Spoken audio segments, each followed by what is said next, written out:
Go ahead, 17, this is Houston. Hello, Houston, this is 17. Roger, go ahead.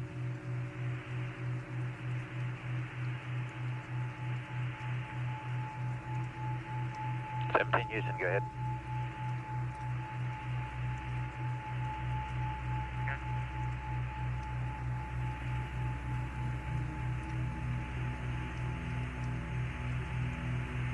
Hello, Houston, it's 17. Roger, 17, go ahead. Roger, 17, go ahead.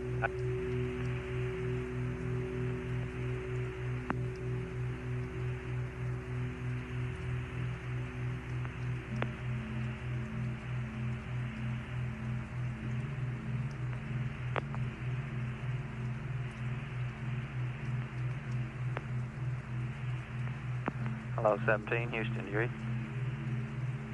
Honeysuckle contact, Houston contact, net 1. Goddard voice, Houston contact, net 1. Goddard voice.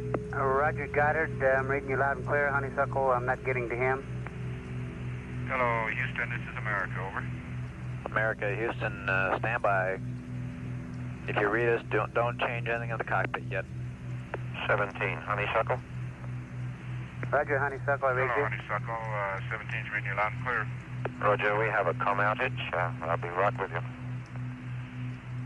Okay, very fine. How are things down there today? Fine, your weather report was beautiful. The call this morning. Your country looks beautiful from here.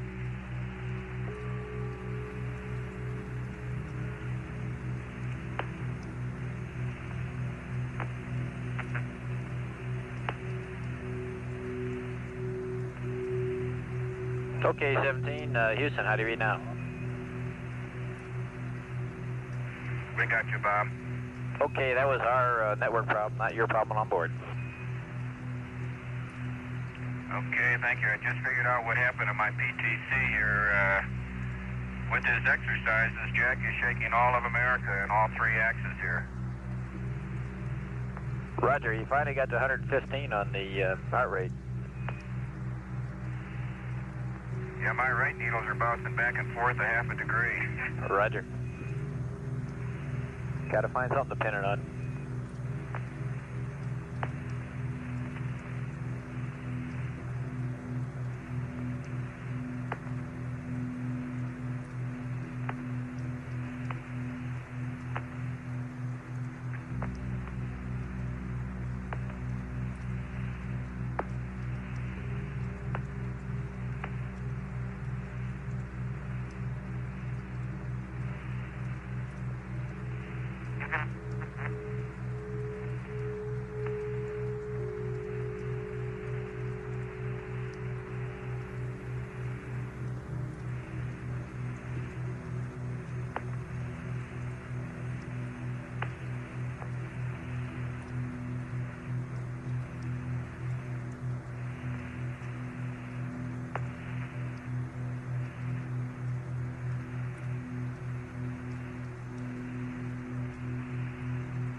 Jack, surgeon over here says you got 120 on the heartbeat for a moment there.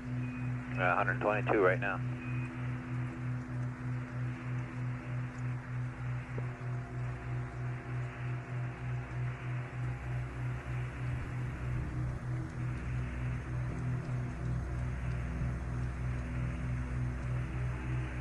Okay, 130, Jack, 130.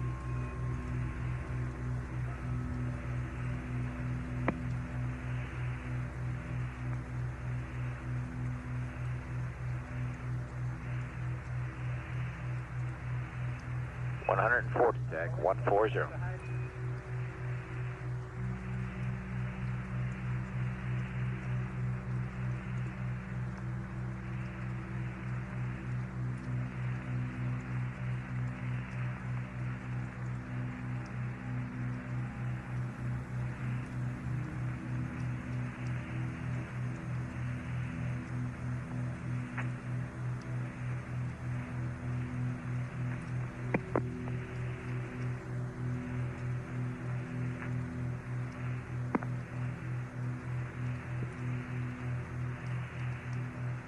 The numbers reported to Jack Schmidt by Capcom are his heart rate.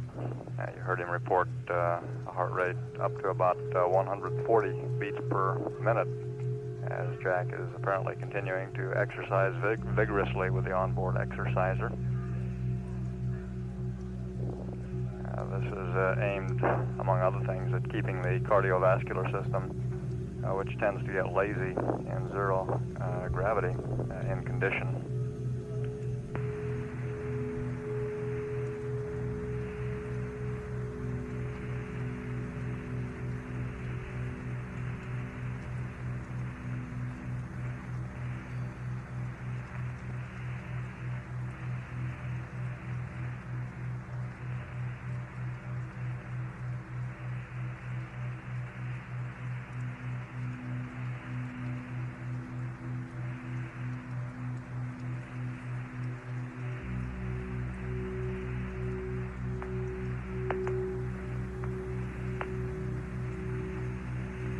Dean, we've got a serious one here. You might be interested. All that exercise banging around in there de-stratified tank 302, so it stirred it all up good.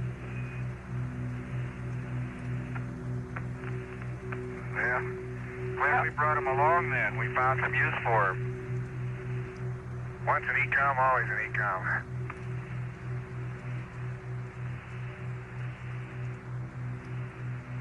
I have to create my own G in order to run in place.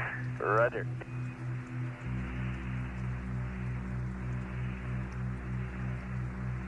How high up did the heart rate get, Bob? We got you at 140, Jack. Were you running in place? Is that 140 was... Yeah, I was I'm underneath the right-hand couch, holding on to the main YY strut with my hands and running against the LEB. Roger, it worked real well, 140, and you were running in the mid-60s, so you picked up about almost 70 beats there, no problem. Surgeon is very happy.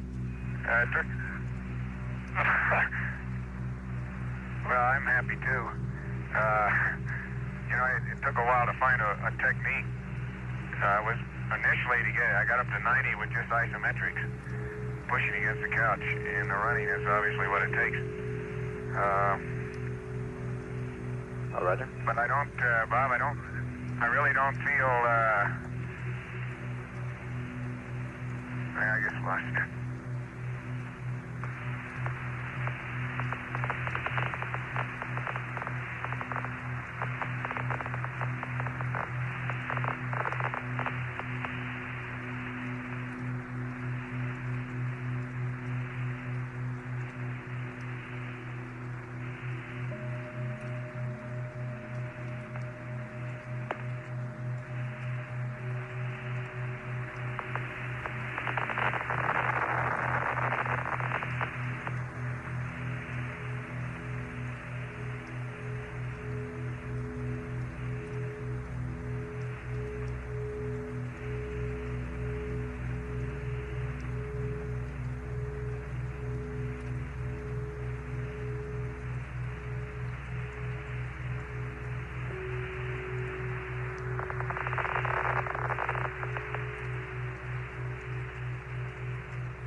Hello, Houston, 17, you still there? Roger, we're with you. We had a little comm problem there as you know, coning on this as we're changing on the antenna, but we're with you.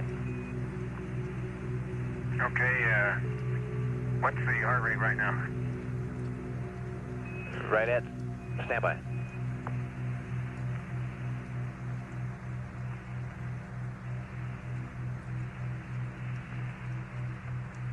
We had a data dropout, Jack, that's why I'm holding up. And it just came on, and we'll tell you in a second here. About 60, Jack, right around 60 even. Okay, that's where I was when I started, so that's, you certainly recover fast. I don't know whether that's faster than in 1G or not. Well, we're happy with it, or surgeon's happy with it, so it's good. Well, I just, how does that compare, do you have any data how that compares with the recovery, say the 5-minute recovery time on the ergometer? We can look it up, Jack, if you're interested. We'd have to check your records. They don't have it right in front of us. Well, no big deal, just curious. Roger.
Jack, just for your information, surgeons pulled out the recovery rate data, and it's the same with our data, which is a little rough here. It's the same for 0G as your 1G odometer data.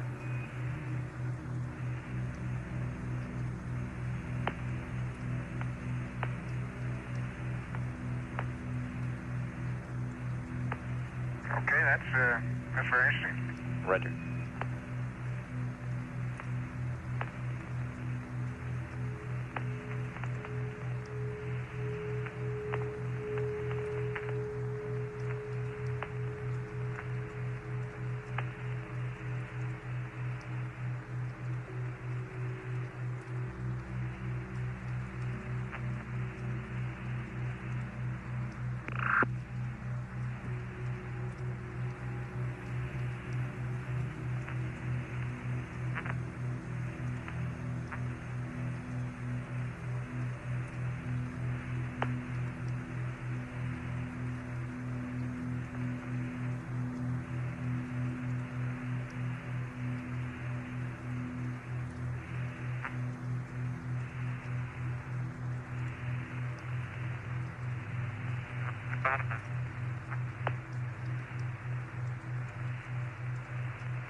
Bob, since we've got a few moments to talk, which I know we won't have later in the mission,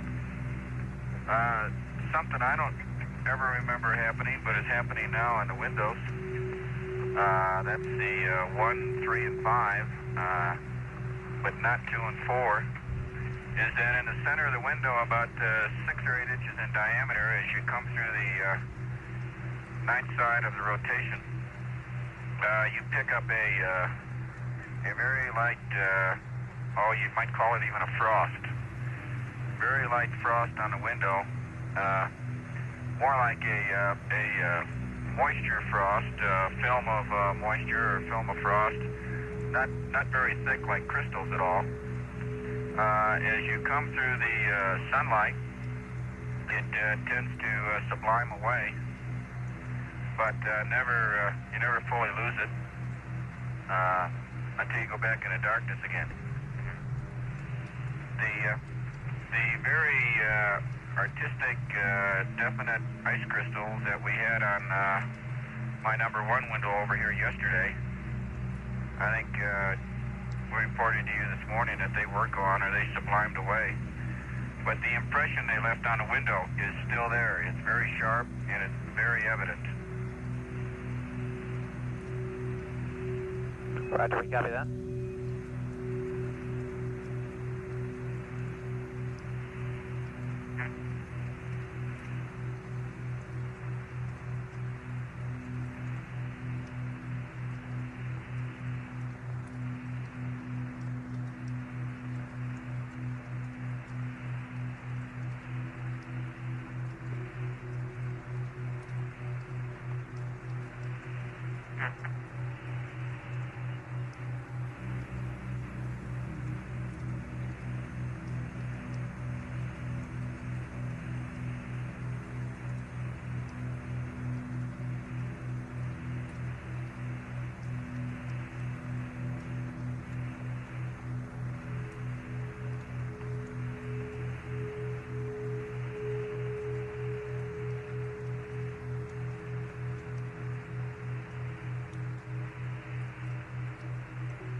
Bob, I don't know whether you were copying Honeysuckle's call to us while you had lost comm there for a while. Roger, we copy. But they said that they... Okay.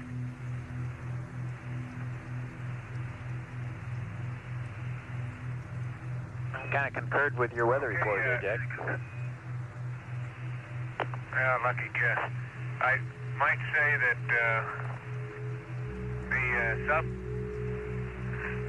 the zero phase point that we're looking at is right at the northeast coast of Australia, and it's much brighter. It's a very bright point now. Well, it's hard to say how far across, but quite unlike what I mentioned being in the vicinity of the Samoan Islands earlier. And it's right at the shore, and it could be just that the shore area has somewhat choppier seas, so maybe the brightness of that point is a function of sea state, although I don't know exactly what type of seas it would take to brighten it up. I suspect choppy seas are better than long swells. Roger, Jack.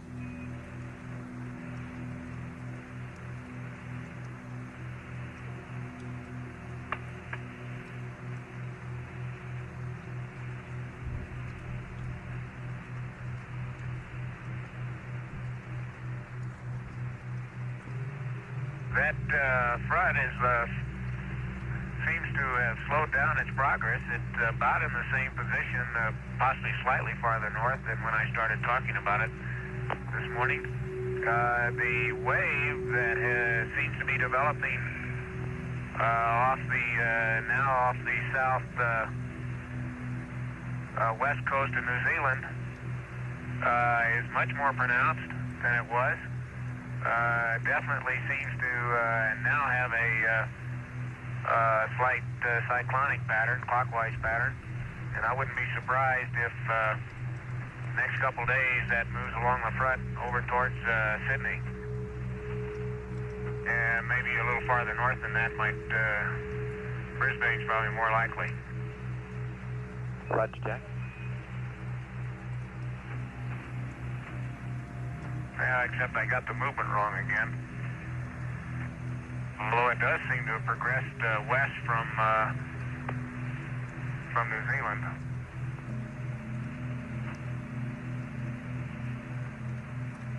Roger. I take back what I said about forecasting Sydney's weather. I think I would suspect that would move to the northeast. Like, now that I look, it seems like an earlier front, which is partly dissipated, had the same kind of motion, and now lies considerably north and east of the one I've been talking about. Roger.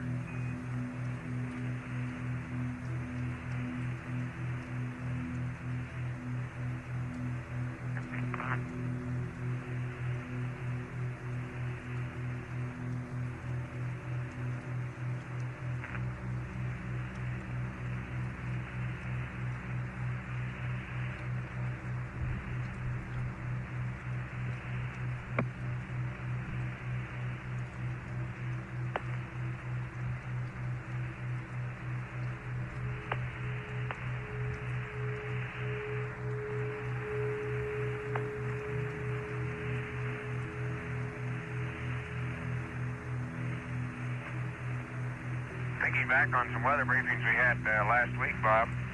Are you there? That's affirmative. I'll talk to you later. I think we're losing you for a little bit here.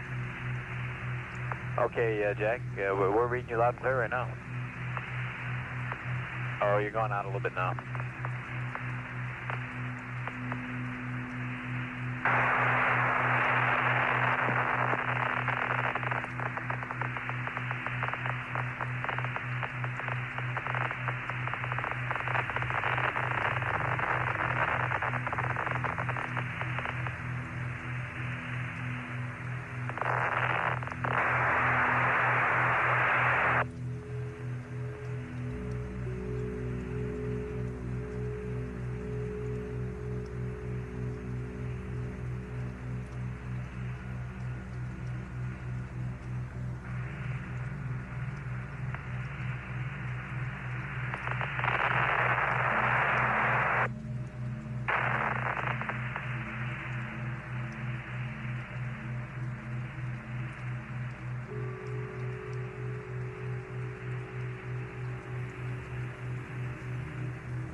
Back with us, Bob? That's affirmative.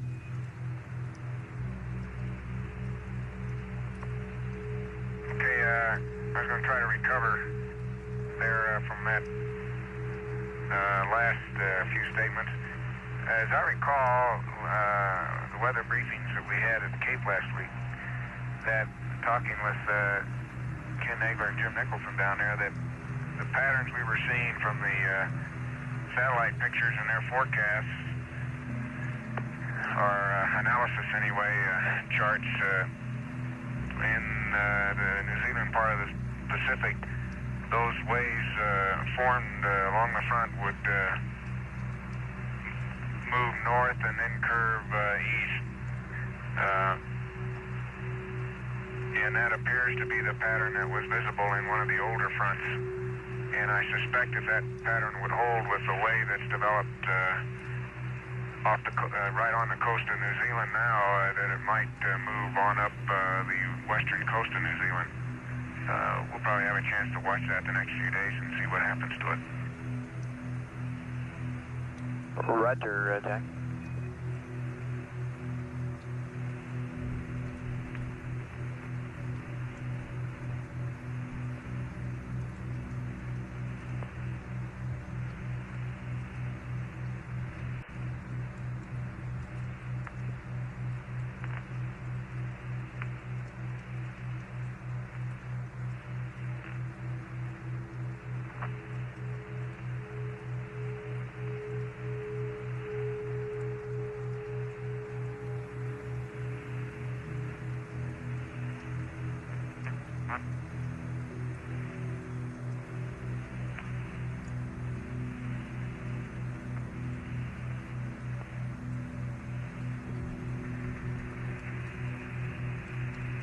Houston, how are you reading now?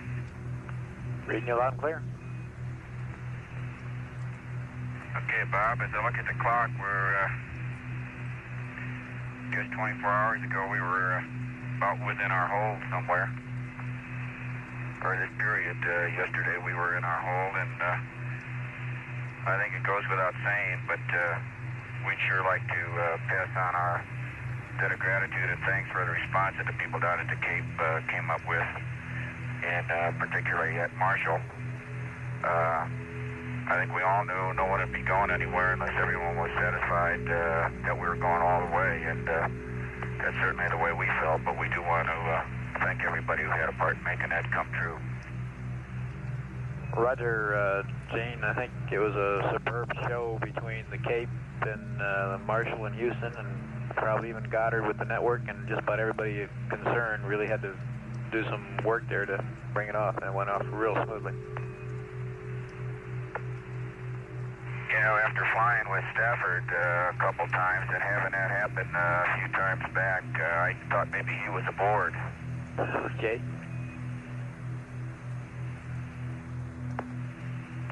I think that was the first for getting the Saturn V to 30 seconds before ignition, and or rather actually 30 seconds before liftoff and holding there.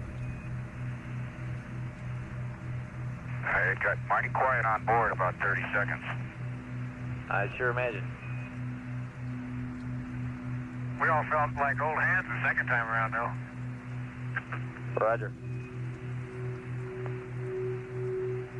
Bob, I'd been in that 30-second count one other time, and it's no different the second time around. Roger. But we do appreciate the work, and I think it's typical of what made this manned space program such a super program, the response of people like that. We concur with that, Gene, wholeheartedly.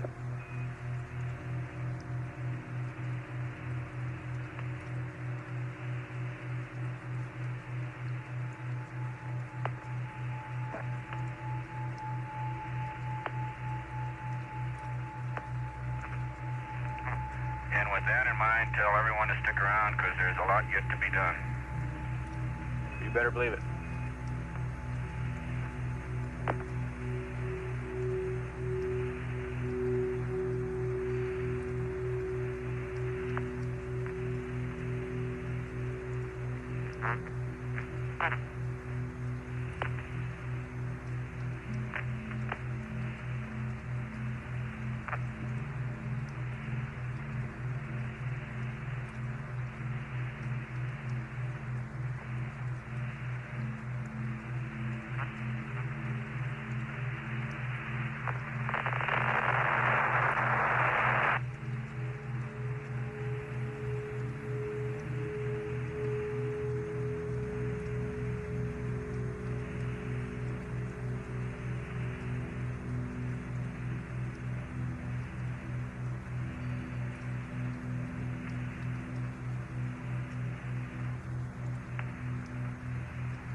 Joe, accumulator cycle again, I guess, gang.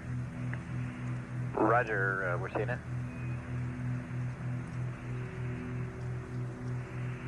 Looks like you got a master alarm. Is that affirmed? Yes, sir. That's how we tell these days. Although it doesn't happen all the time, and I guess as long as whenever we have that waste vent closed, we probably wouldn't be bothered by it at night. Roger, that's our feelings here, Jack.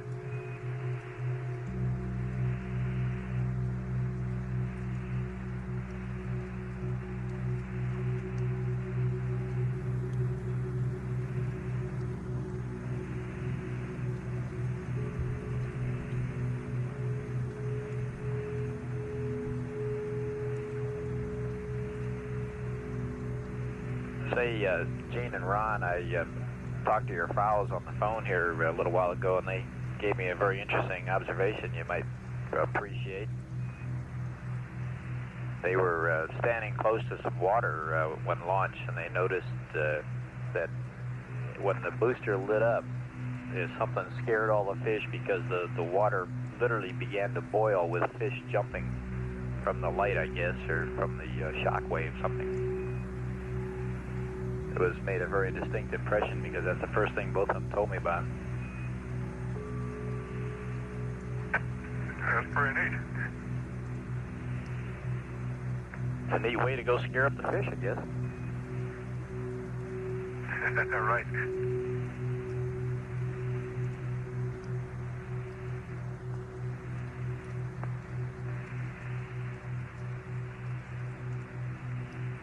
How are they doing today, Bob? Really fine, really fine. They're just, like I said, they're just really tickled pink. And Barbara said that she wants you to know she's going into quarantine till after the weekend here, till after the landing. And if she goes into quarantine, it'll be a space first. Roger.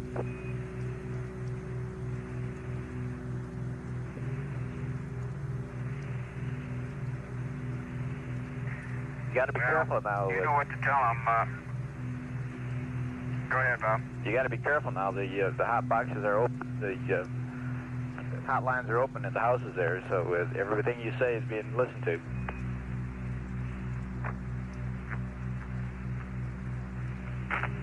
Yeah. Okay. In that case, just want to say hello, and we're having a super good time. Looking forward to what's coming, and we thank you for the news, Robert. Roger.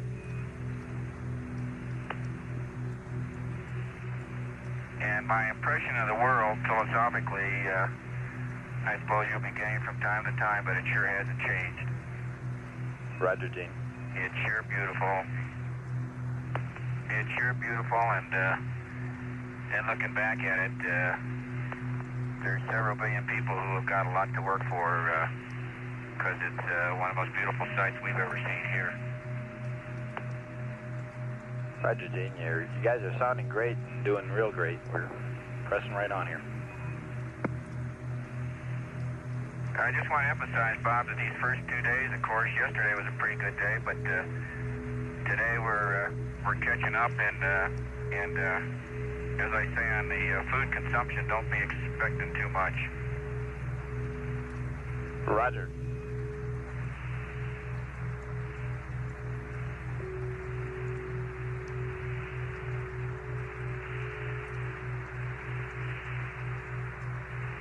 Acclimation and familiarity and stowage and preparation and enjoyment and relaxation are really the call of the day today, which is probably the most ideal day in a flight plan to put it, because it's probably the only one we'll have. Roger. Not that they aren't all going to be enjoyable. Hey, Bob, your hourly weather report is due, and I'll wait a while. I keep losing your comm. Okay.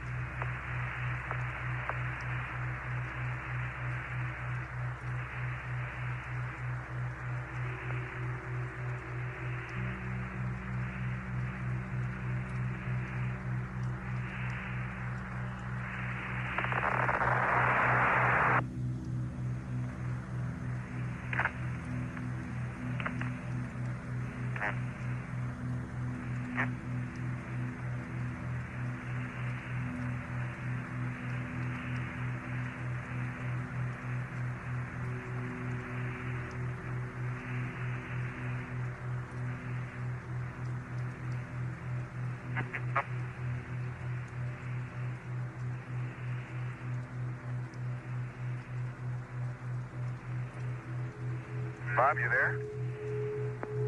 Roger, Jack. We're standing by. Okay, I had a quick look and just bring you up to date. We're starting to be able to see the coast of Asia. Philippines are wide open today, and that tropical storm Teresa that I mentioned, I thought I could see. Indeed, I'm sure that's what that little concentrated mass of clouds was north of New Guinea. And I suspect, although I didn't get a good fix on it, that the folks at Guam may be in for some heavy weather.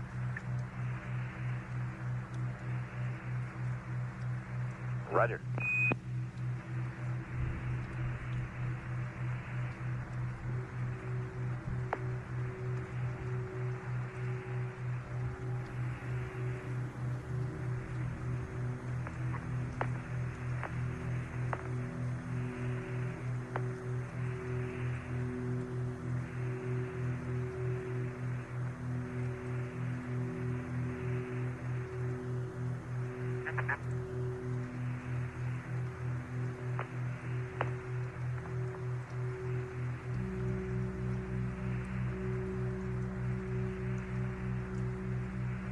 On, Bob, I got another pair of pictures, and that would be up to 134.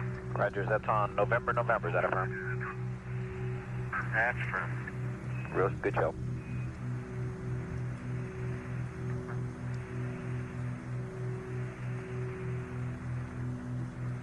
And that was taken last pass about 10 minutes ago, if you want to keep track of the GET.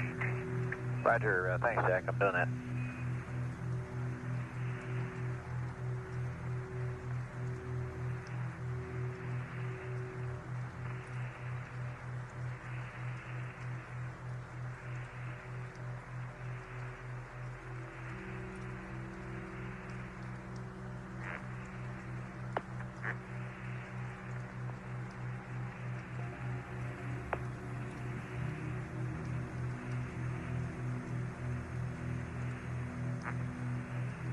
Just for some information for Ron in particular, we've evaluated the data from the mapping camera and the pan camera cycling there, and it looks real good. Everything looks right normal. Hey, that's outstanding. Good deal.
Bob, how do you read 17?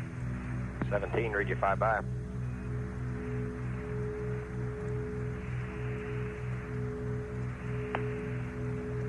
That's the strangest sounding Bob I ever heard. He's taking a short break. Okay, good. Nice to talk with you. Hey, I don't know whether you were around, Gene, the other day when I was talking about the circulation patterns around Antarctica. We were looking then at the Indian Ocean, or actually South Atlantic and the Indian Ocean region.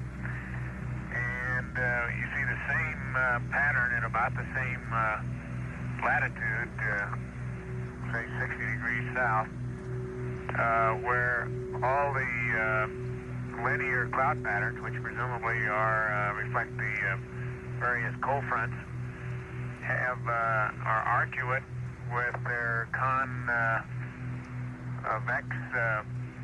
sides, or more actually almost pointed sides, all lined up in a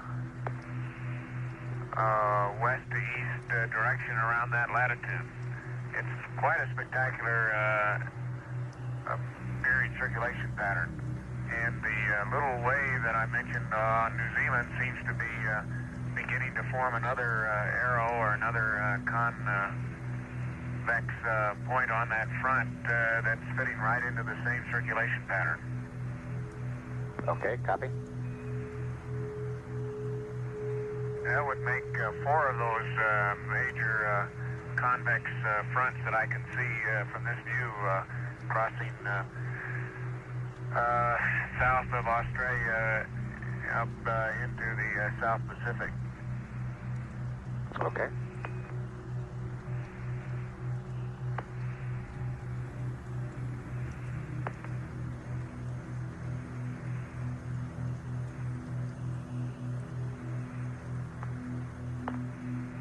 On that tropical storm that was Teresa, I don't know whether they're still calling it now, I'm not sure. It may be a little south of Guam. Guam may not be in trouble with that one.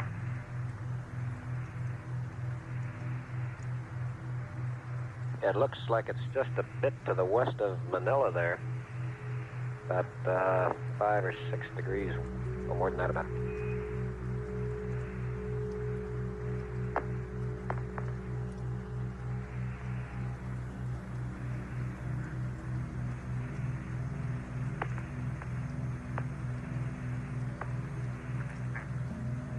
Looks like it's about 5 degrees west of Manila and about 5 degrees south. And it is still called Teresa.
Okay, Gene, if you're still there, I don't like to argue with you, but I think our analysis chart's a little more up to date. Okay. In the center, that area you just mentioned is very clear now, east of the Philippines. Did you say west or east of the Philippines? West of the Philippines.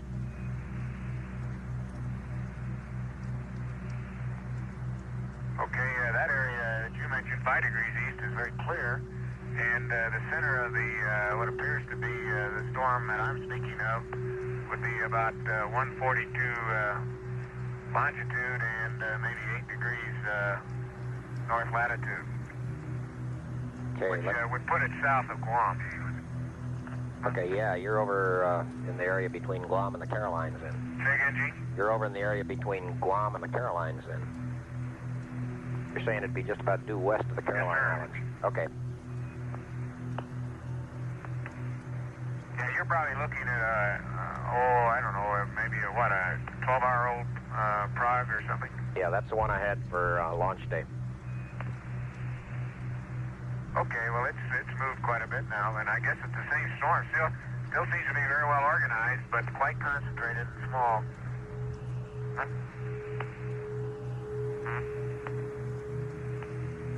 Okay, I'll get a new prog in and compare your estimate there. Yeah, I think that's pretty good. Those 142 and 8 degrees would be pretty good center of that storm. I've got some pretty good I can see Mindanao, and I can see the, let's see, just a second, what is that on Australia?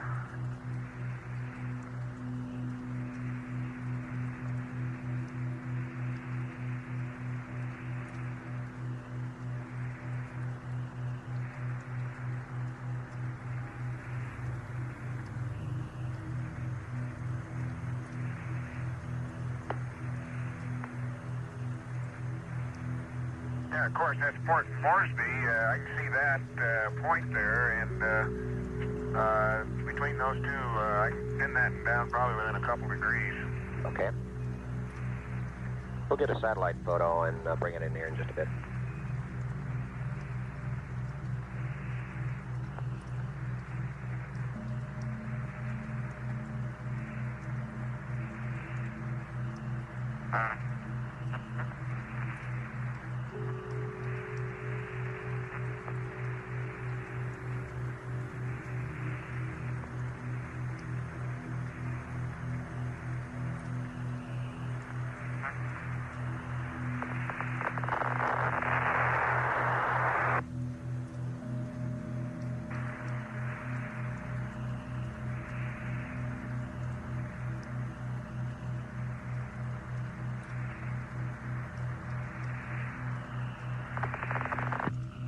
The conversation over the past few minutes has been between Flight Director Gene Kranz and Jack Schmidt. Apollo 17 at this time, almost directly above the northeast coast of Australia, some 94,000 nautical miles from Earth.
Houston, canister number 4 is in Bravo now.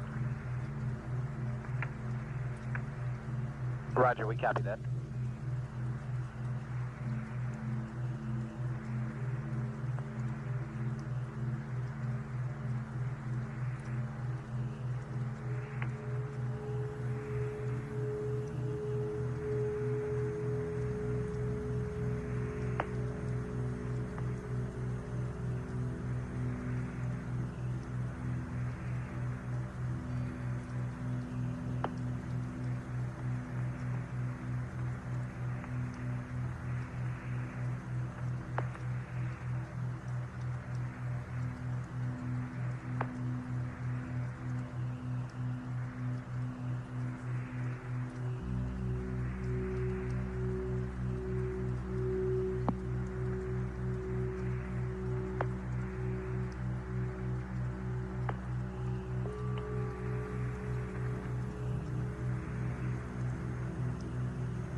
Go ahead, 17.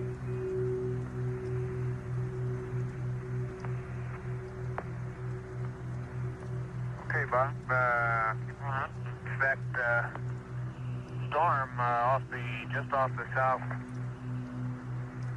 west coast of New Zealand is still intensifying and has both high and low level clouds, as you can see by shadow lines. It looks like it may grow into a pretty fair storm system. Borneo is very clear today, and as is the Philippines that I mentioned, there's looks like a very strong frontal system that stretches from,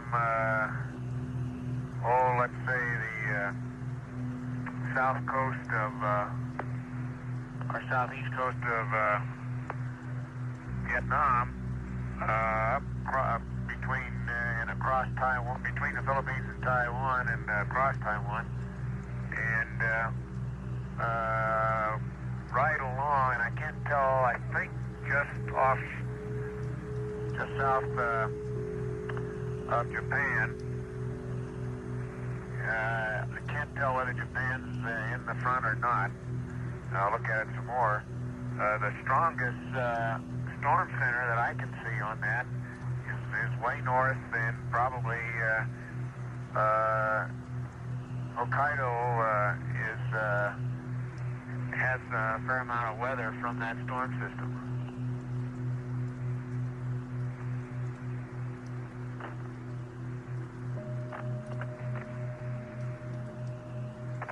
There seems to be a tropical depression just north of Borneo. A very strong circulation system north of Borneo, and I guess just south of Vietnam. Roger. Probably southeast. I hadn't noticed it before, but it's extremely concentrated northern hemisphere cyclone pattern. I don't know whether that's on your prog or not. That's not what's left of Sally, is it? Stand by. Let me look at the prog over here, Jack. Okay, it doesn't show it on the old one. The new one's coming in here shortly, Jack. Okay, if that is a developing depression, it's approaching Luzon, not very far away, 2 or 3 degrees of longitude now, although Luzon is clear. Roger.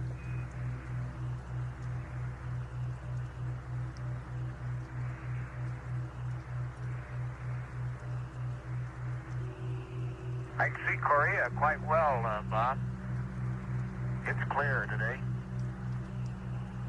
Yeah, we've got the front, the leading edge of the front on our prog was past Korea and on Japan, and you've got it moving quite a bit further east there. Well, I'm not absolutely sure. Master alarm on the accumulator.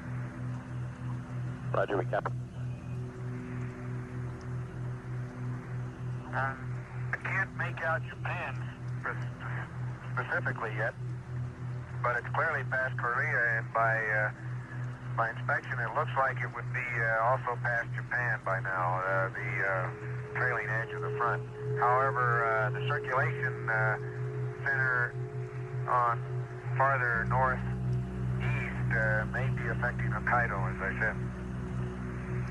Roger, we like I said, the front on the old prog for yesterday showed that front on the other side of Japan, so it moved across pretty well.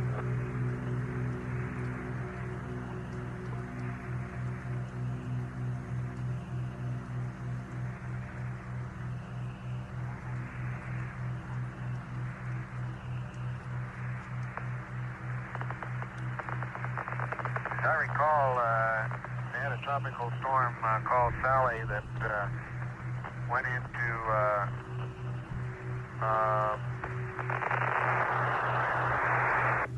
few days ago, and so I suspect this new one that I think I see between Borneo and Vietnam may be something else. A new depression, or I may be fooled by it.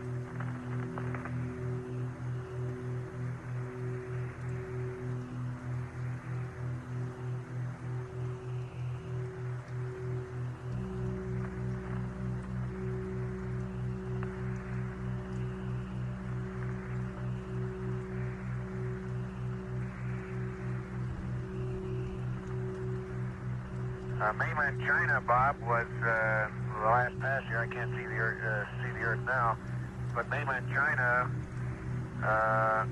looked like it was clear as far as I could see. There might be another front quite a ways inland, but that gets right at the limb, and I can't tell. But Korea, Yellow Sea, and the regions of China south of there, Shanghai, Nanking, and those places are look as if they're quite clear today. I'll check that again next time around. Roger.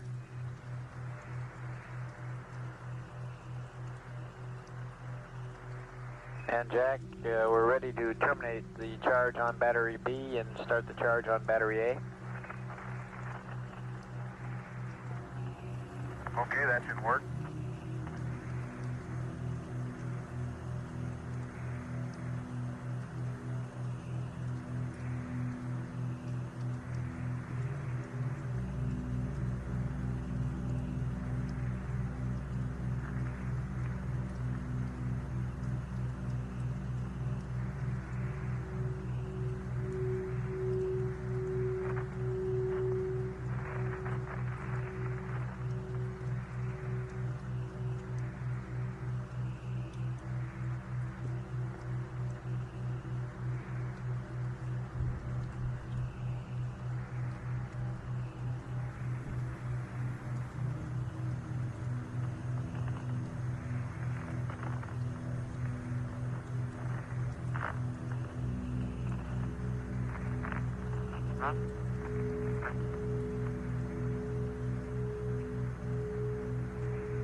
Houston, for your information, system test 7A is about 0.6.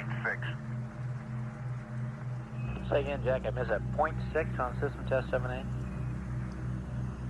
That's from battery compartment pressure. Thank you, Jack.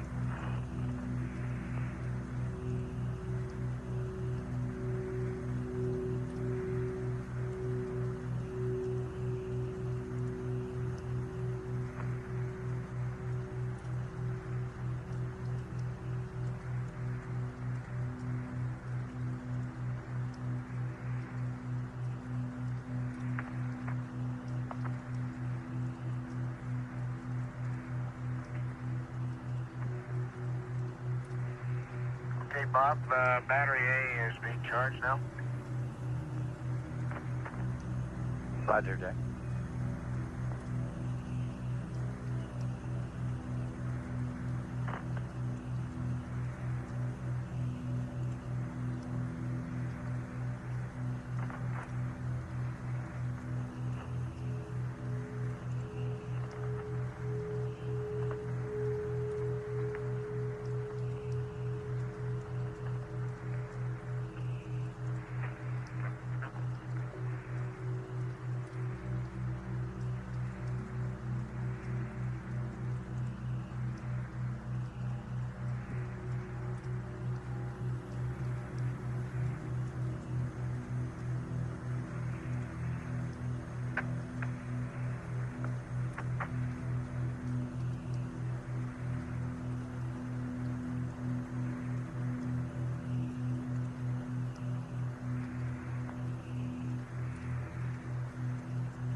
Bob, you got any of the limmies in there today?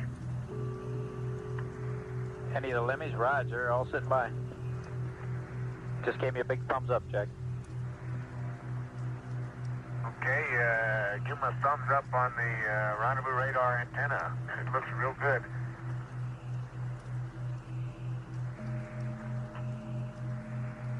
Roger. I'm nose to nose with it practically here at about 2 feet, and it's extremely clean. And see absolutely no sign of anything abnormal with it.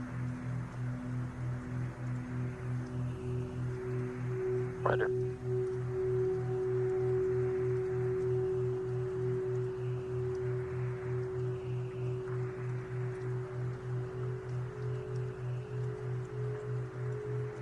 Matter of fact, compared to some of the flaking problems and things like that we've heard about in the past, I never saw a cleaner piece of hardware than that limb looks right now. Roger.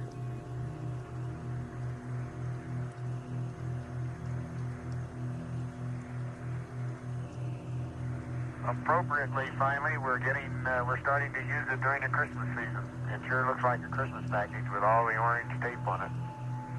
Roger.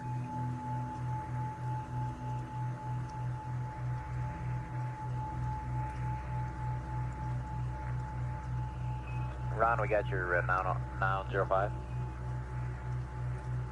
Okay, I'll go ahead and accept that one this time.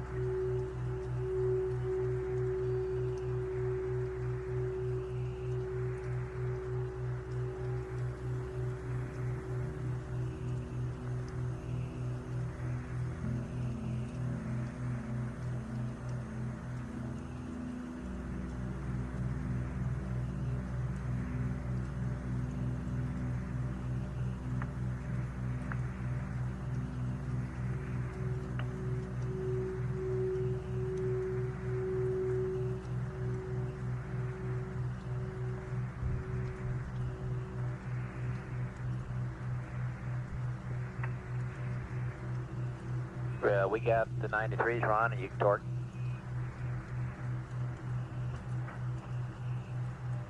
Okay, I'll torque it to 940.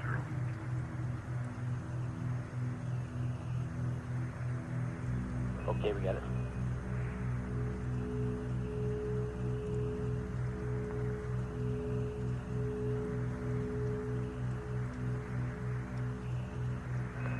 And Jack, we've been looking at our records. We don't have a previous system test reading for 7 Alpha. Do you recall of any previous readings on that one?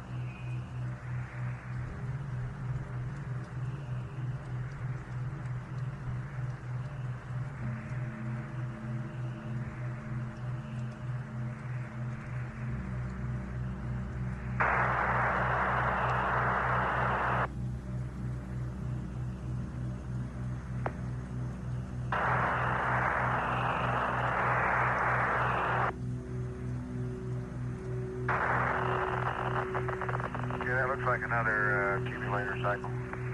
Got a master one.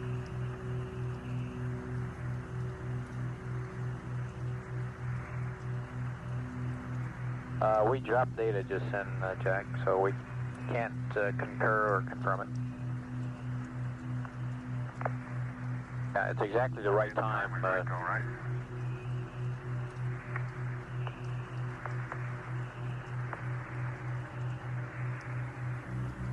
Bob, you cut out about your system test meter discussion.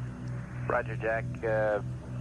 Do you have any previous 7 Alpha readings? We don't have any in our log here, and we're just wondering what the past readings on that was. No, I think that's the first one that we would have been called to make after a battery charge, right? That's firm, Jack.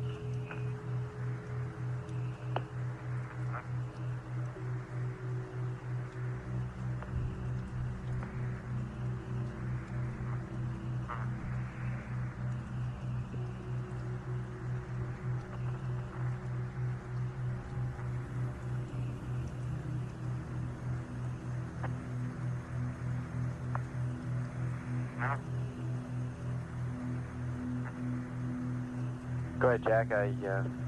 You you're coming in very weak.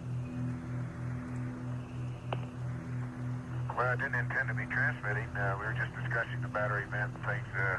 We may have missed something in the dump checklist. We'll check it out. No, sir, we don't think so. We just thought maybe you might have read it earlier. Oh, yeah, you want the battery vent. It should be closed now, right? Stand by, Jack. Okay, Ron says it ought to be open. That's So, affirmed. let me check It should be checklist. open. There's no question about that. It should be open. Okay, it's open. There's no problem, Jack. It should be open, but the value appears a bit low to us, and we'd like to read it again before you go to sleep. We may want to close it.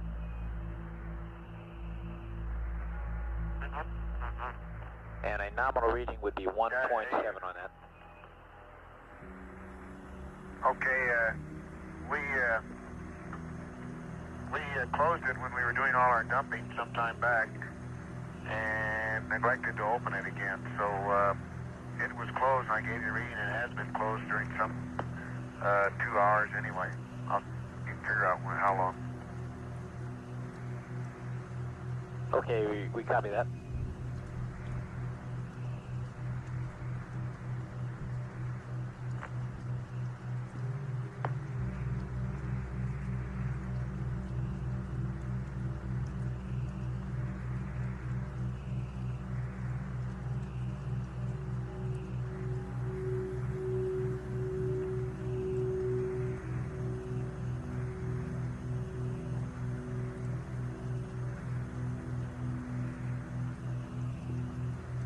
Jack, would you mind opening the vent and watching the system meter concurrently with it?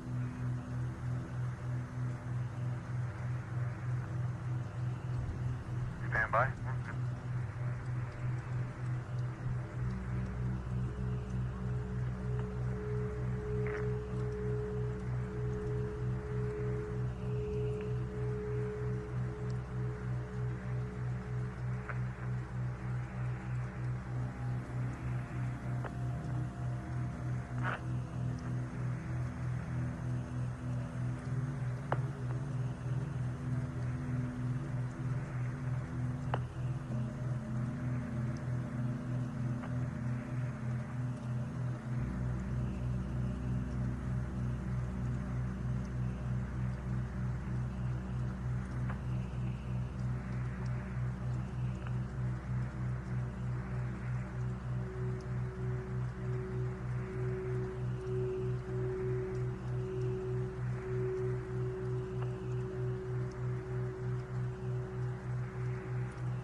Well, it's closed now, and it's still reading 0.6. You want us to open it again? Right, open the vent and... I mean, it's open now. I'm sorry, Bob. It is now open and reading 0.6. It read 0.6 when it was closed. Okay, just leave it open now. Okay. And we will want to still check it prior to your sleep period. Okay.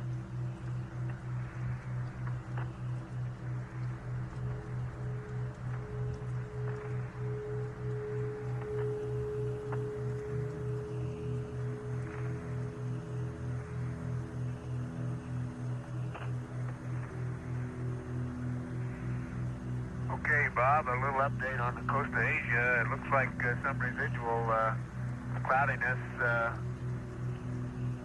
would be affecting the Busan region of Korea. And also, that's residual after the frontal passage. And it looks like maybe Shanghai, after all, may have some storms associated with it, but it's really hard to pick out exactly the exact coastline of Asia. But there are some clouds in the Yellow Sea behind the front. Look like they might be possibly some high cirrus as well. Jack, do you still see that storm that you said was sitting between Guam and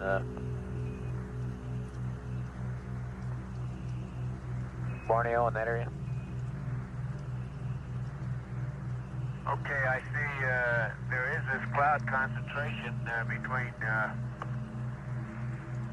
New Guinea and Guam. The more I look at it, the less well-developed it appears to me compared to some of the other circulation patterns. It could be just the residual depression from Teresa that's moved out into that area.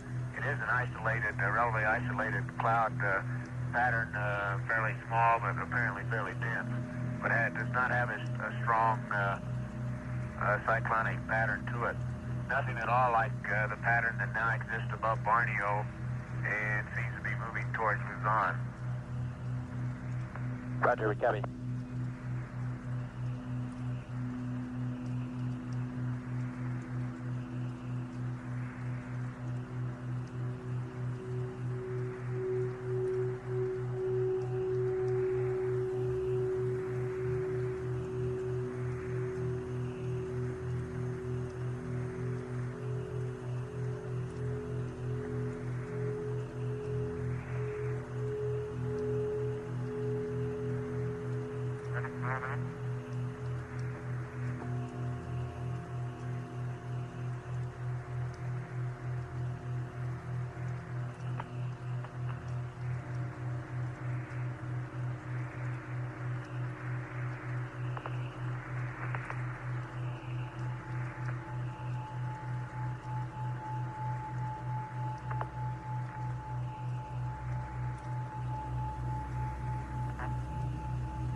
Houston, we're moving into pieces of the pre-sleep checklist. Here's some onboard readouts for you. Battery C is 37.0. Pyrobat A 37.2. Pyrobat B 37.2. RCSA 95. Bravo 94. Charlie 94. Delta is 96.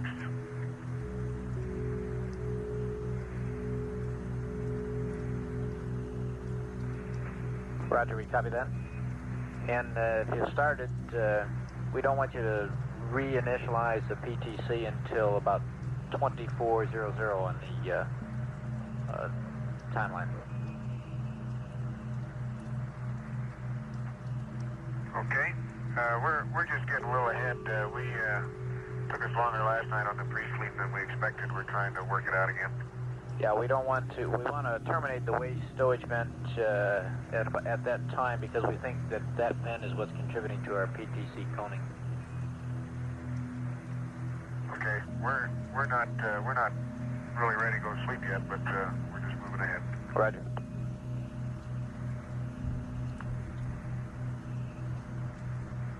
And if it's okay, I'll cycle the H2 fans. Roger, we're standing by.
The fans are off. Roger.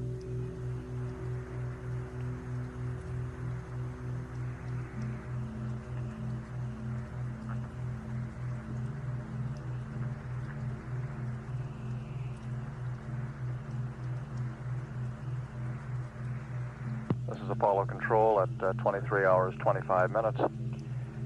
The crew has completed realigning the inertial measurement platform, a platform used as a stable reference. The spacecraft guidance control system uses it as a reference in determining its own attitude.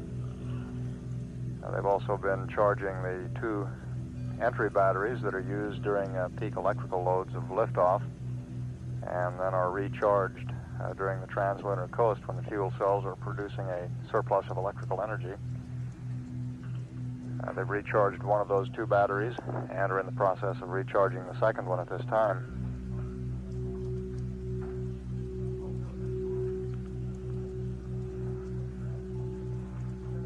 And you heard the crew describe going into their pre-sleep checklist, getting things aboard the spacecraft configured for the sleep period, which is scheduled to begin at 25 hours ground elapsed time, or a little more than 1.5 hours from now.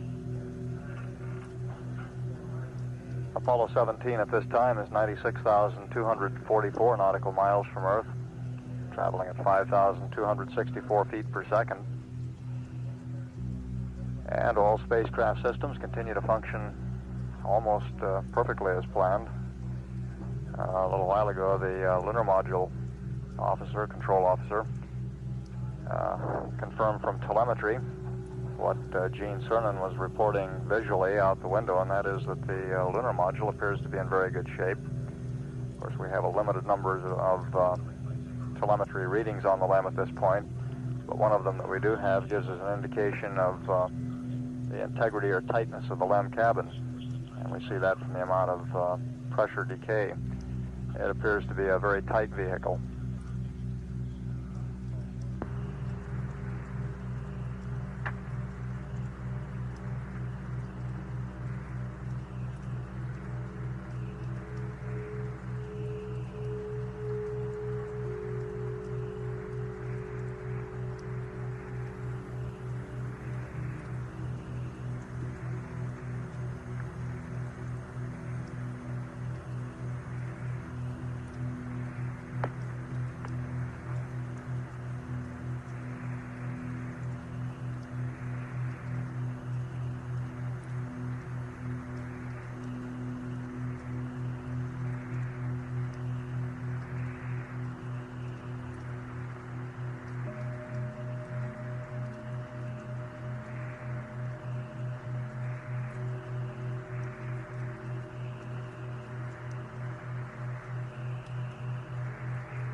Hey Jack, we got a request in here from our Araya friends. Go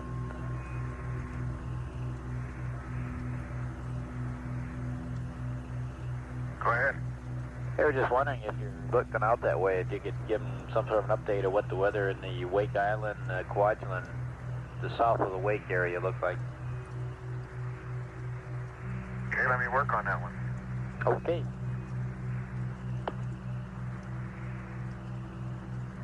You're going to earn your American Meteorological Society badge here pretty quick. Okay, let me get the binocular and we'll look at Wake Island.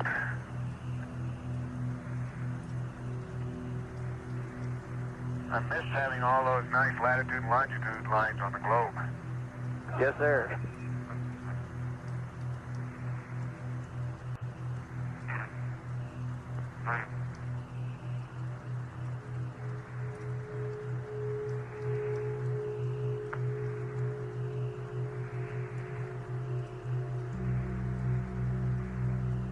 The Araya friends that Capcom Robert Overmeyer was referring to are the crews of the Apollo range instrumented aircraft used in supplementing the manned spaceflight network coverage.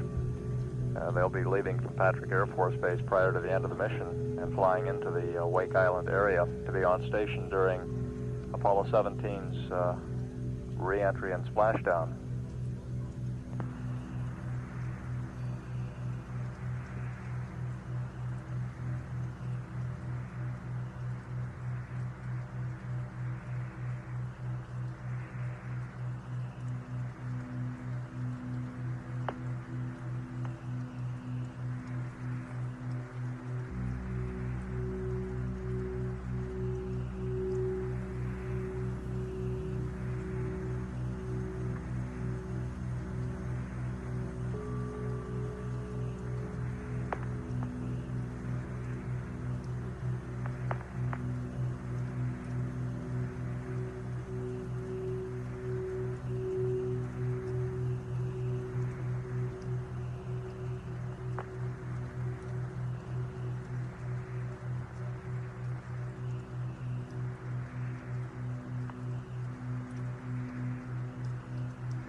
Bob, I'll probably have to work on this one a little more.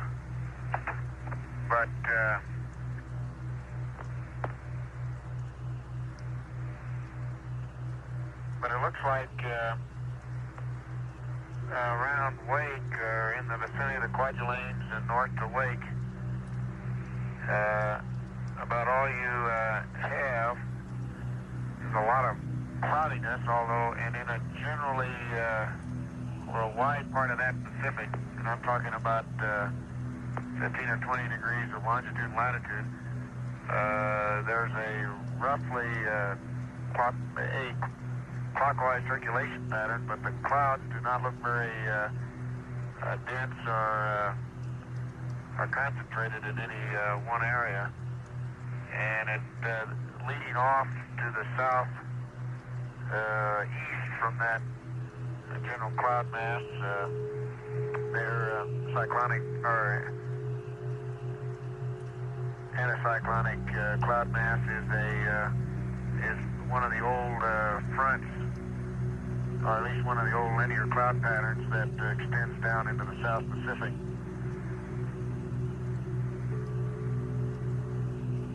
Roger, Jack. I'm sure the riot troops are listening down at Patrick and caught all that. Well, my guess is, Bob, and it's purely a guess, is that they're probably, if they were out there right now, would be experiencing intermediate layer clouds with scattered showers and not too strongly developed circulation system, so I can't predict the winds, but I wouldn't expect them to be anything what might be down associated with the remnants of the tropical depression Teresa.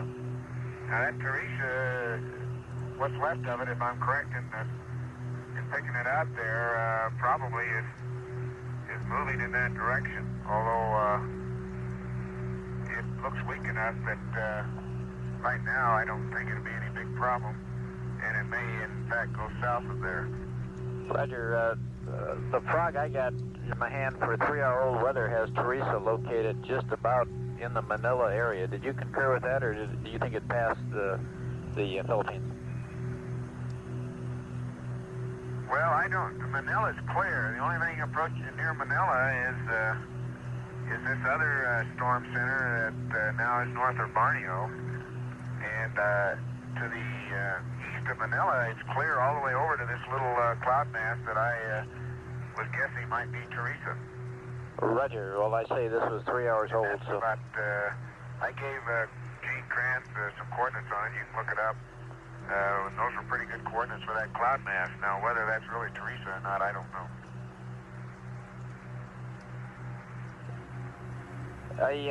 We got one thing. For the last couple hours here, we've been getting high bitrate data through our new facility, a new facility at Tidbin Villa. Tidbin Villa is through a 210 dish, and it's covering the first... Between Wake and the Kwajalein, Marshall Islands, in that area, it doesn't look like a very concentrated weather pattern, although it looks like you'll have ceilings in that region, and they're overcast ceilings rather than broken, except around the fringes of it.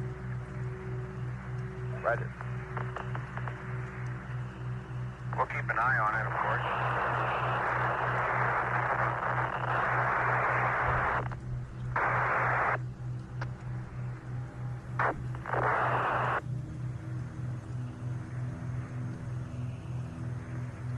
Jack, how do you read us now? You're loud and clear? Okay, 17, for the last 2 hours, we've been getting high bitrate data from a new facility, the facility at Tidbin Villa, and they're working their first Apollo flight ever. You might give them a cheery hello.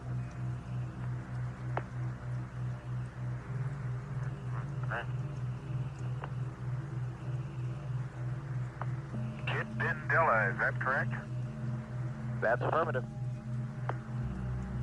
Very close to the honeysuckle site. That? Very close to honeysuckle. Well, how you doing? How you doing, Mike?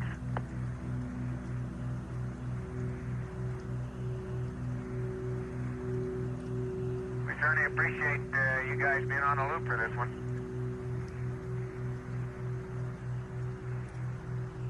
All right. Bye.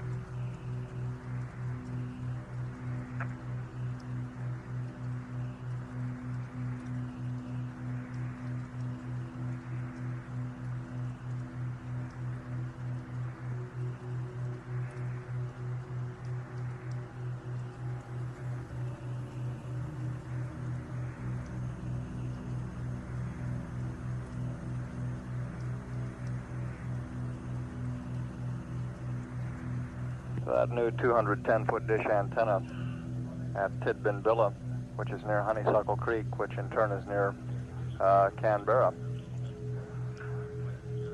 now online and accounting for our excellent signal strength from the spacecraft.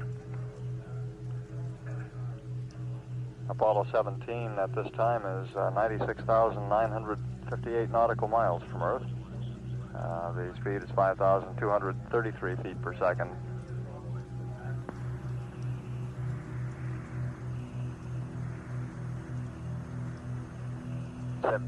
Houston, we'd like accept and we'll update your gyro drift, the pitch roll and yaw drift. Okay, you got accept and poo. Roger.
17 Houston, the computer is yours, and you can go back to attitude and reinitialize PTC whenever you want to. Go ahead, Bob. The computer's yours, Gene. Go ahead, and you Marie. can go to attitude and reinitialize PTC whenever you want to.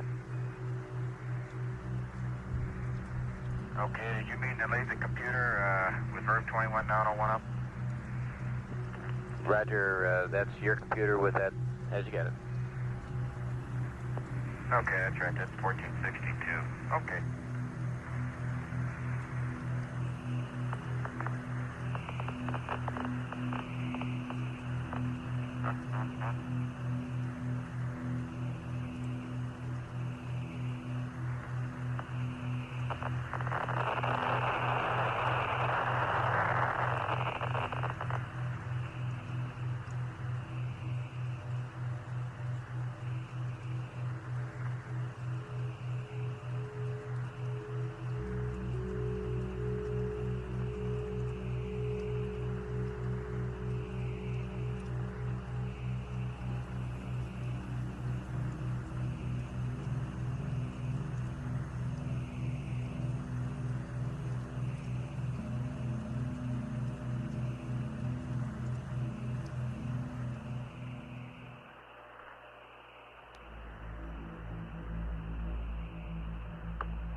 Houston. Roger, go ahead. Right, we've got a recommended configuration for your H2 fans and H2 heaters. We would like the H2 heaters 1 and 2 to auto, and H2 fans 1 and 2 off, 3 to auto. Your O2 heaters look good.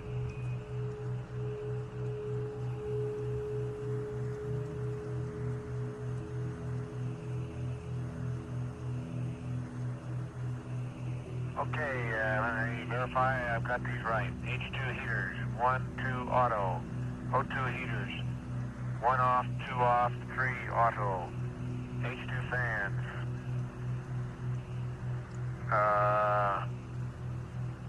H2 fans you want off, and auto, is that correct? That's what we wanted on the H2 fans. And the O2 is fine. Okay, As you got it. they're off. Okay, H2 fans off, and auto. That's affirmative, Jack.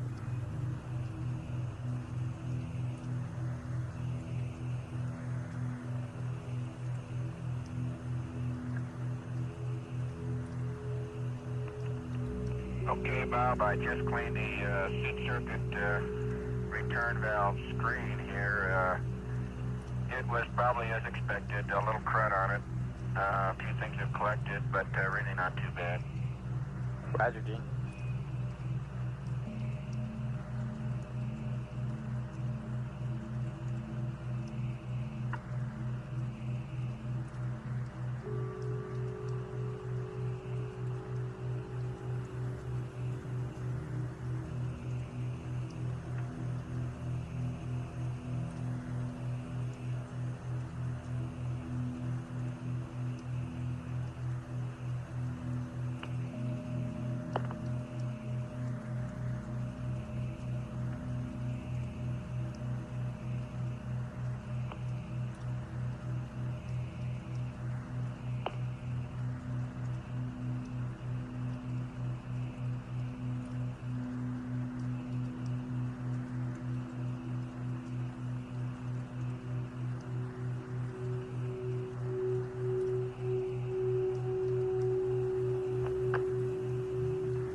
Bob, a little more about Wake and the Marshalls and Fudge Lane. That large pattern of what appear to be broken to overcast clouds and a clockwise circulation pattern crosses the equator region now that I'm trying to project that through. Roger, Jack. Uh-huh.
Houston.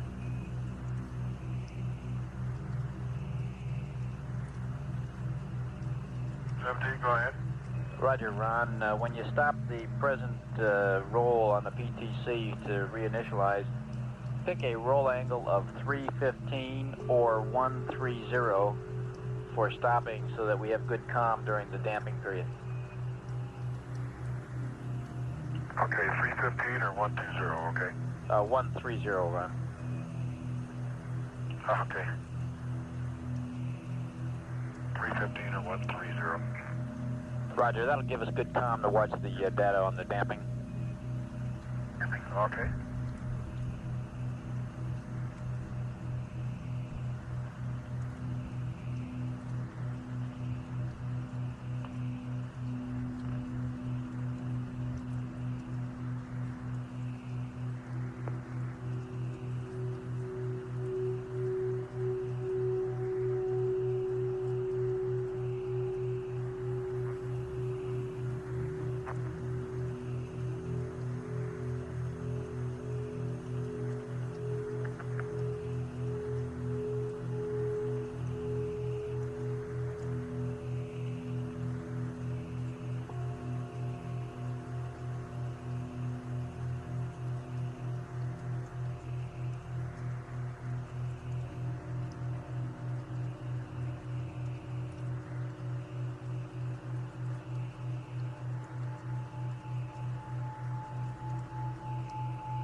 This is Apollo Control now 24 hours after liftoff. And Apollo 17, 97,917 nautical miles from Earth. The crew at the present time is stopping the passive thermal control mode. They'll be re-establishing it. It had begun to diverge a little bit, began to wobble about the axis. The concern in going to sleep with that sort of situation is that it will wobble through the point at which they would have gimbal lock. And of course we would wake them up before then, but in order to avoid having to disturb the crew's sleep, they like to get the passive thermal control very stable so that it'll hold up during the entire sleep period. And how do you read? Read you loud and clear, 17. Okay, we're at 300. You want us to go to 315 yet, or is 300 going to be okay? That's good enough, Gene. And we'd like you to close your waistband at this time, please.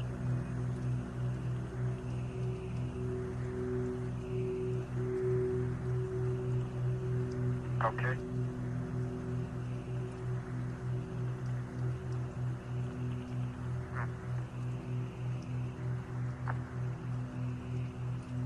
Okay, it's closed now.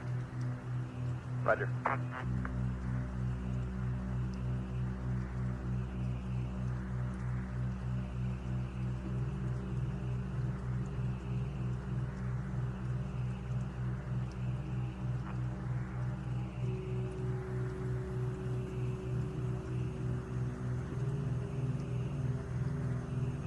17 Houston, we've got the same recommendation. We recommend Alpha and Bravo for damping, Bravo and Delta for spin up, over.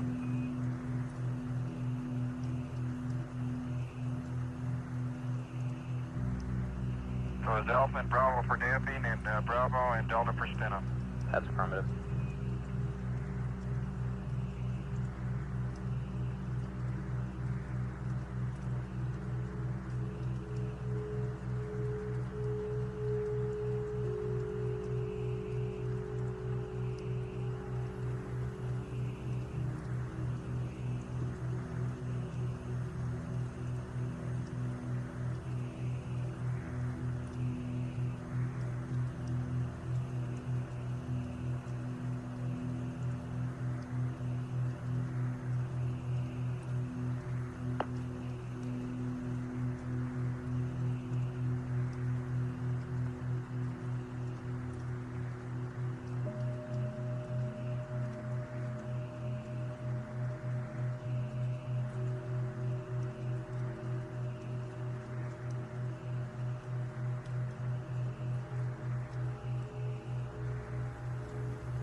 Seventeen Houston. Go ahead.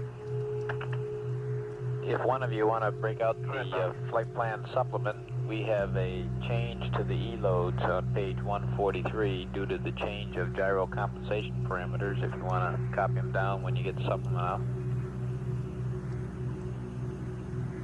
Okay, we'll give you a call. Roger, we'll be standing by.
Bob, we're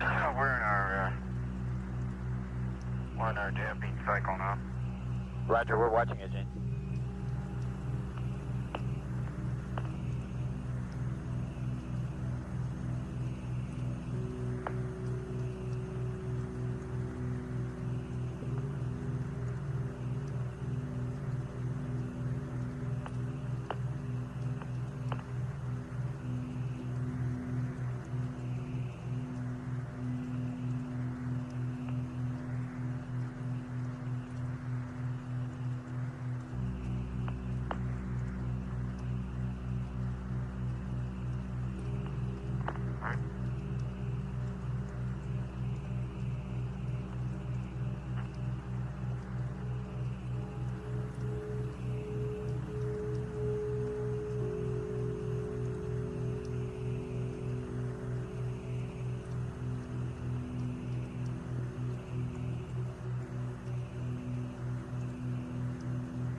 This is Apollo Control. We're in the midst of turning over the shift now to Mission Control, to the team of Flight Director Pete Frank.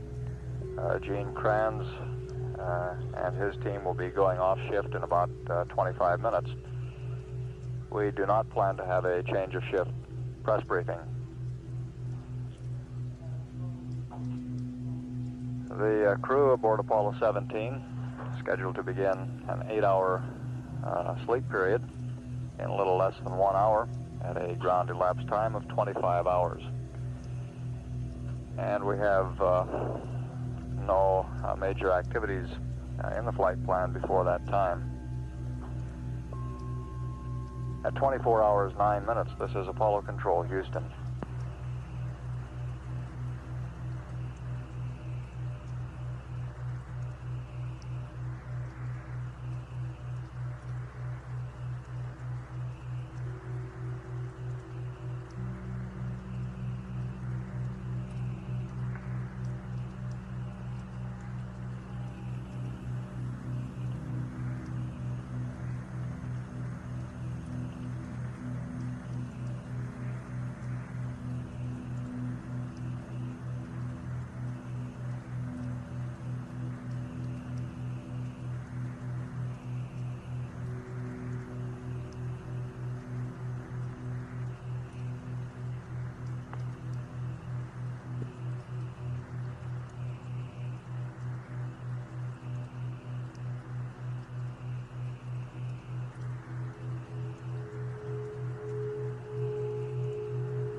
Bob, I just hit the control stick. It's locked again in roll. It may have bumped it a little bit.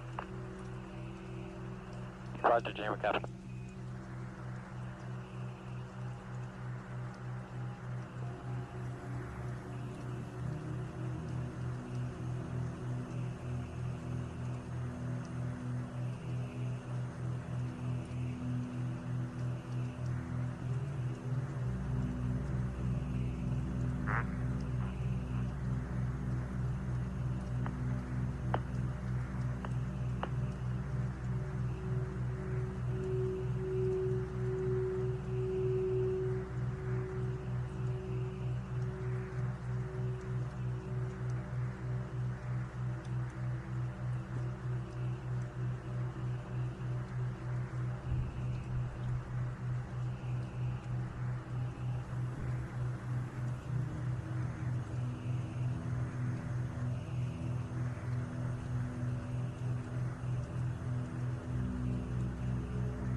Okay, we close the waste storage vent now.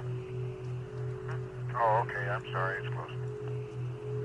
Roger, 78. Forget it, we got it. I was left out.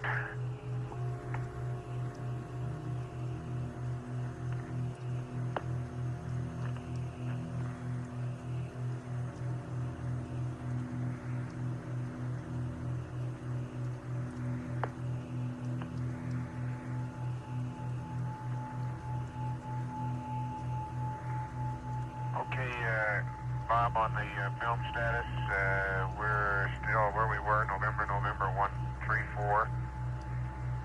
And I'll probably take 2 more pictures before I go to sleep. Roger, we copy.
And 17, if one of you are down in the LEB, could you give us a readout on system test 7 Alpha?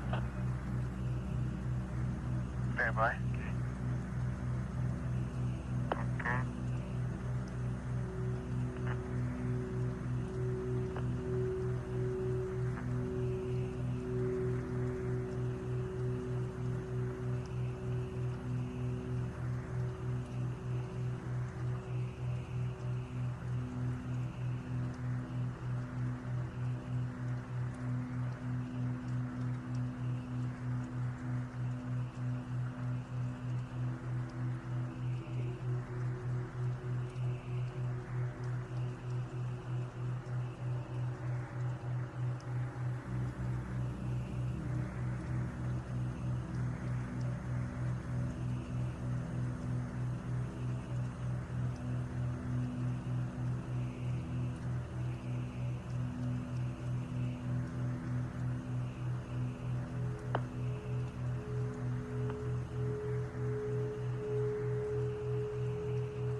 Houston, 17, 7 Alpha is 0.6. Roger, 7 Alpha equals 0.6.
Okay, Houston 17, are we configured properly now for comm?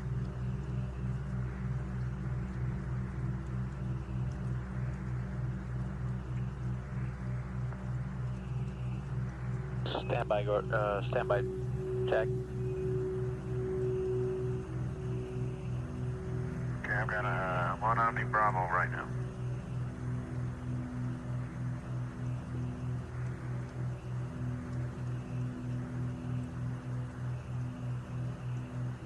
We're in good shape on the comm, and we'll be controlling the Omnis.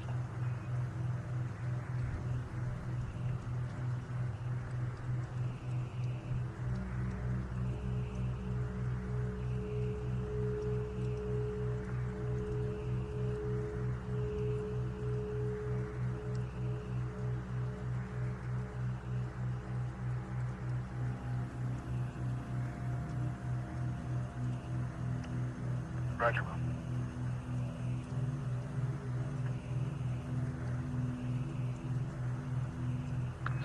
The rates look great. We're ready to initialize PTC.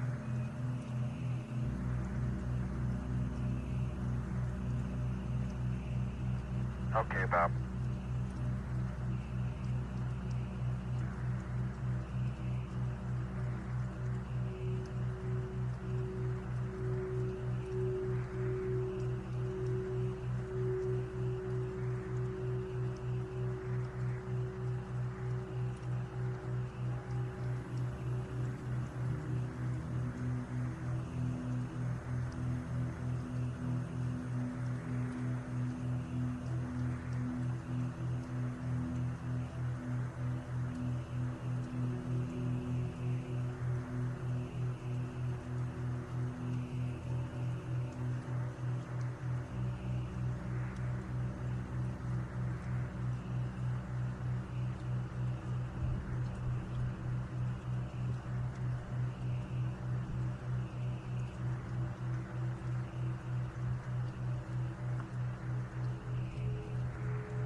Okay, Bob. PTC is initiated. Roger, Gene, we copy and we watch the roll start.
Hello, Houston. I think we got everything done on the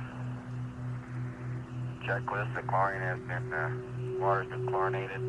We're in PTC, and I think Jack picked up everything else. How's it look to you? Roger, Jane, let us make a check through the room here, and just a reminder that I've got that addition on the E-loads for the flight plan supplement.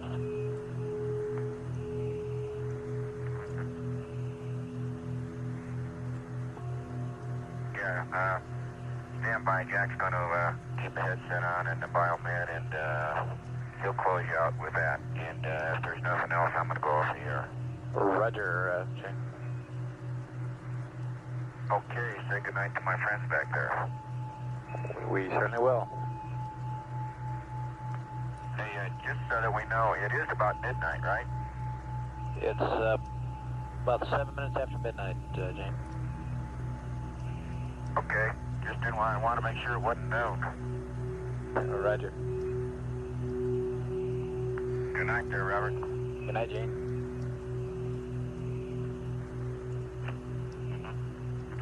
Say good night, Dick.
This is Apollo Control at 24 hours 36 minutes.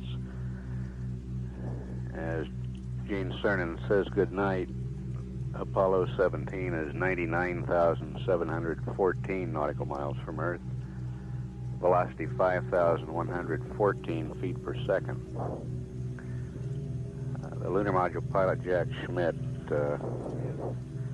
will be wearing the communications headset and the biomedical harness for the sleep period tonight.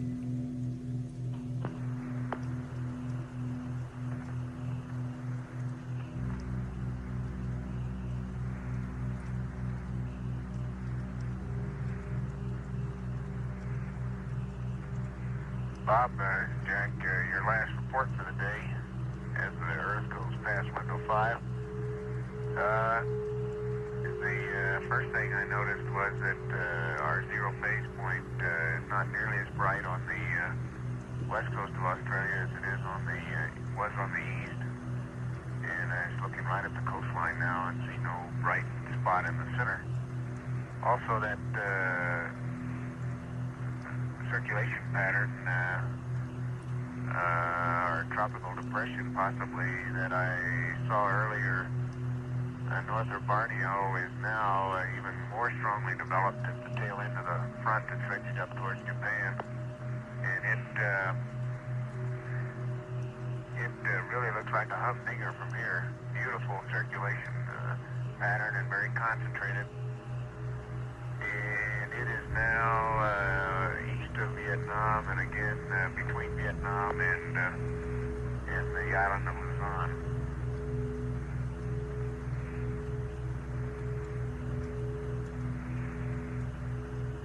Roger, copy. And I'd be very curious to know tomorrow morning if people are carrying that one on their prog, or on their analysis chart.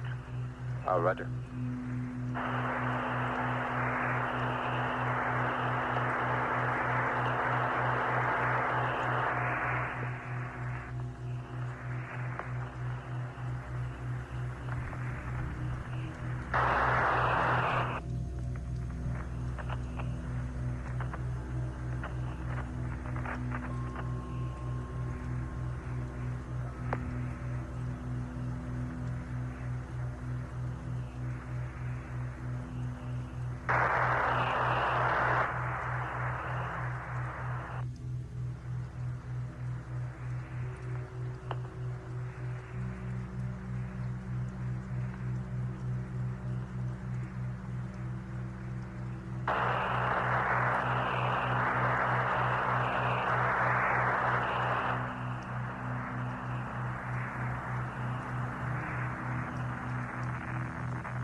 Bob, you want me to erase something on page 1-43 and insert something else?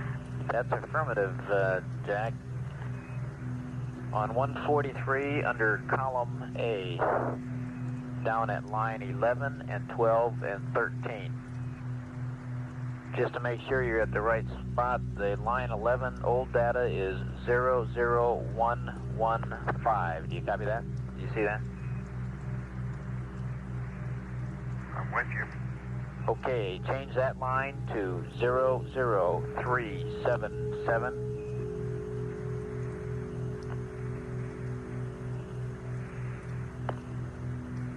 Go ahead. Change line 12 to 00050.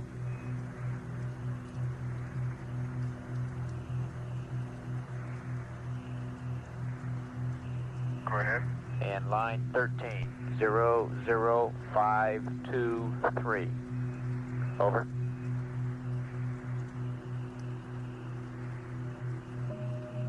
Okay, I got that, and as you might imagine, when I said erase, I did.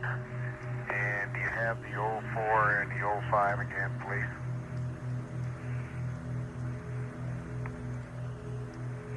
That is, if they're pertinent. Stand by, So Jack. I'm lost myself here a second. you gave me an update on 30704 and 31005, and I just erased it. Okay, the 04 under column B is 34761, and the 05 line under column B is 15403. Over.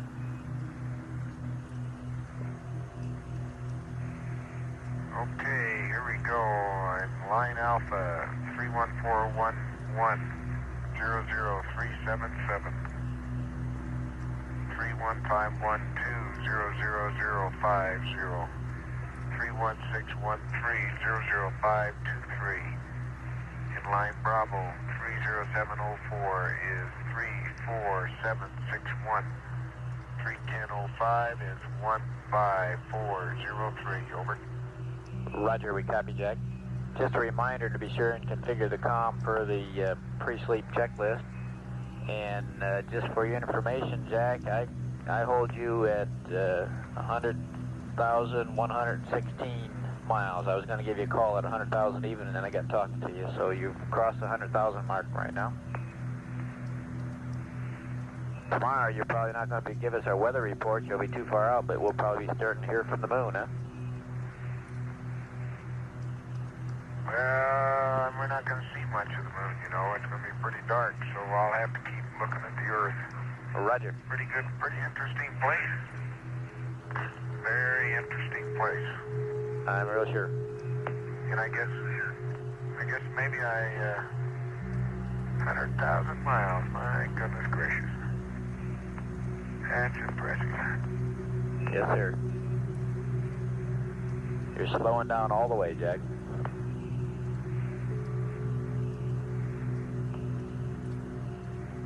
Well, sure downhill all the way back, isn't it? That's for sure.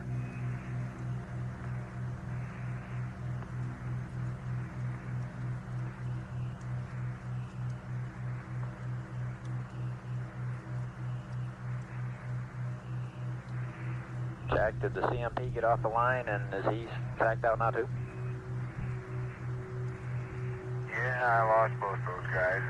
They decided they wanted to sleep, and I may be rumbling around here for a while, but I think we all three took Seaganol, so I think we'll get sleep before long.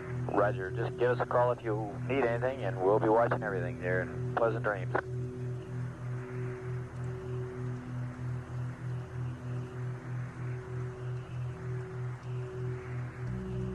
Now, you don't really mean that, do you? Well, I can't come up and tuck you in, so hope you have a good sleep. You need lots of rest up there, gang.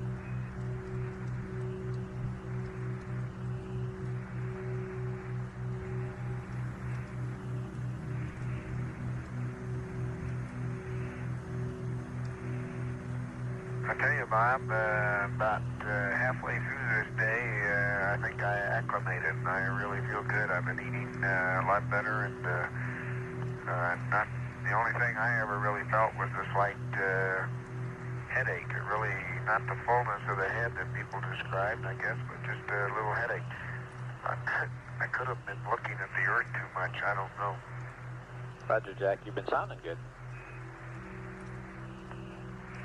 Oh, actually, I've been feeling fine. Just none of us have felt like eating, and that's probably normal. And everybody's eating more now, and we're starting to get in the swing of things.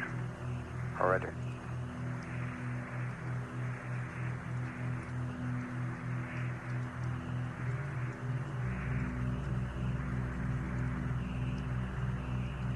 Jack, just a reminder on that comm for the pre-sleep checklist. It's important to us because we can get high bit rate data more.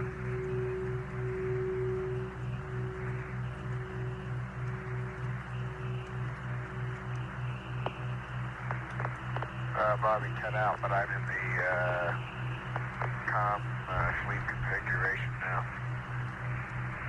Working that way. Okay, Ed Fidel was shaking his head for a minute now. He says as long as you're working that way.